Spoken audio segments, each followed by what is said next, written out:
নমস্কার সকলকে। আজকে আমরা এসেছি মহান সাধক বাবা পাগলা প্রতিষ্ঠিত মা আনন্দময়ী কালী মন্দিরে। এই মন্দিরে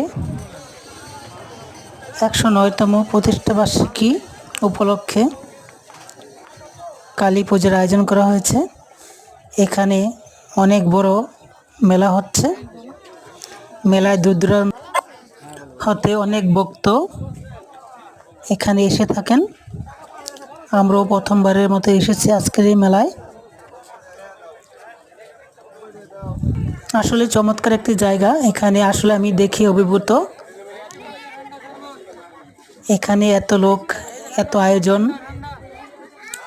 আপনি যদি কখনো না এসে থাকেন অবশ্যই আসবেন বাবা পাগলার এই আনন্দ মেলায়।